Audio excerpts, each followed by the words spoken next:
Deep in the heart of the rainforest, where vines weave their way through rusted steel and roots push up through cracked concrete, you'll find the relics of our ambitions, machines built to conquer nature, now conquered themselves. This is the story of how the jungle erases human history, not in centuries, but sometimes in just a few short years. In the world's tropical rainforests, from the Amazon to the jungles of Southeast Asia, countless pieces of human history lie abandoned. Trucks, bulldozers, tanks, entire sawmills, left behind like forgotten toys. But here's the strange part. The rainforest doesn't just store these relics, it destroys them, fast. Steel warps, engines seize, paint peels, and within a human lifetime, even the largest machines can vanish into the soil. Today we'll uncover why tropical climates are the most efficient destroyers of human artifacts and tell the stories of real relics, from World War II battlefields to abandoned gold mines, to see how the jungle swallows human history whole. To understand why these relics vanish so quickly, we have to understand the rainforest itself. The first culprit? Moisture. Tropical regions often see rainfall of over 100 inches a year.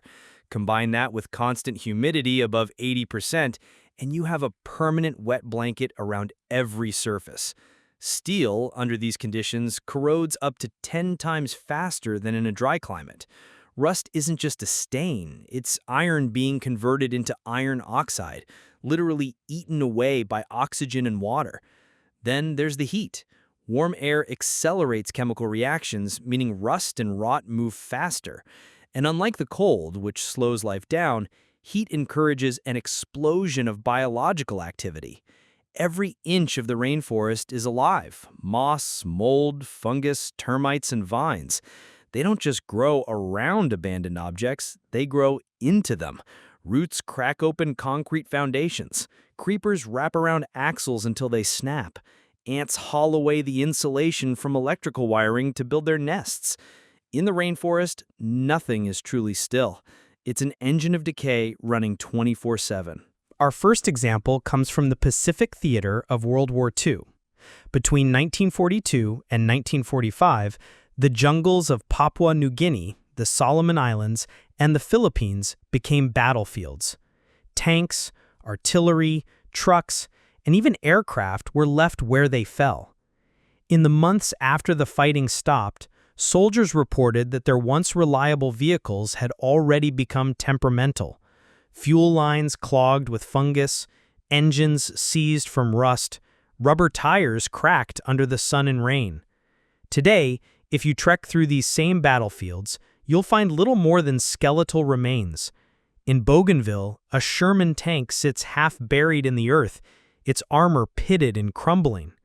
In the jungles of Guadalcanal, aircraft fuselages lie in pieces, aluminum skin eaten away by corrosion. What's fascinating is how quickly this happened.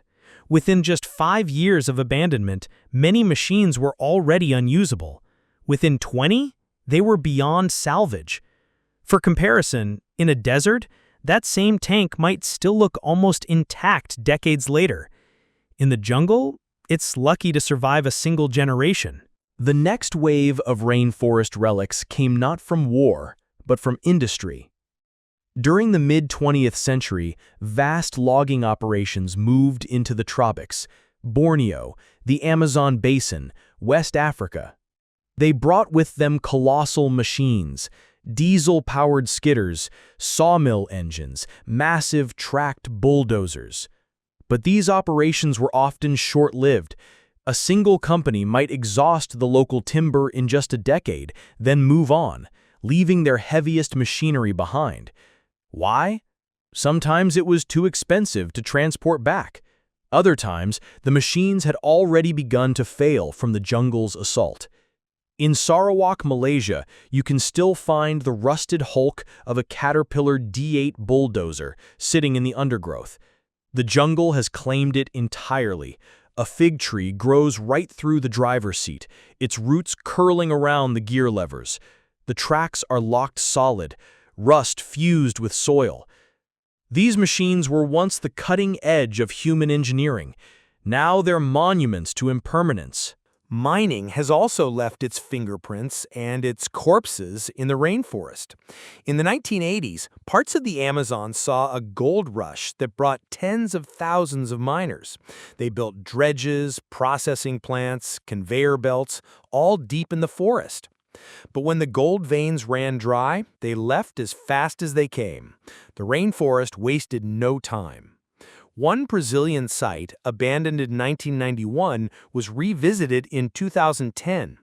In less than 20 years, steel buildings had collapsed under the weight of vines and termite damage. Control panels were unrecognizable lumps of rust. Even heavy steel beams had thinned to ribbons. The forest floor had risen. Decades of fallen leaves and soil washed in, covering machinery up to the windows. In some cases, the only visible sign was a small mound of green where a building once stood. You might wonder, why not preserve them? The reality is, once a machine is left in the rainforest without constant maintenance, the clock starts ticking. To save it, you'd need to remove it entirely from the environment. Otherwise, you're fighting moisture, heat, and biology all at once. And in remote regions, the cost of extraction often outweighs the historical value. So these relics are left in place, slowly dissolving into the soil. From one perspective, this is a tragedy, history being erased. But from another, it's a return to balance. The rainforest doesn't care about our stories. To nature, a steel bulldozer is just another surface to colonize. Insects find shelter, vines find a trellis, moss finds shade. Over decades, the jungle turns our machines into new ecosystems, artificial reefs on land. Walking through these sites is a humbling experience. You can almost hear the echo of engines, the shouts of workers, the clang of steel, but it's a ghostly echo. Every flake of rust, every root wrapped around a gear is a reminder that no matter how permanent we think our creations are, time and nature have the final say. The relics of the rainforest are more than history. They're proof of the rainforest's resilience and a warning about the limits of human ambition. If you enjoyed this journey through the forgotten corners of history, consider subscribing for more deep dives into the hidden past. And if you've ever explored a place where nature has taken back control, whether it's a forest, a desert, or even your own backyard, share your story in the comments below. Until next time, remember, what we leave behind says as much about us as what we build.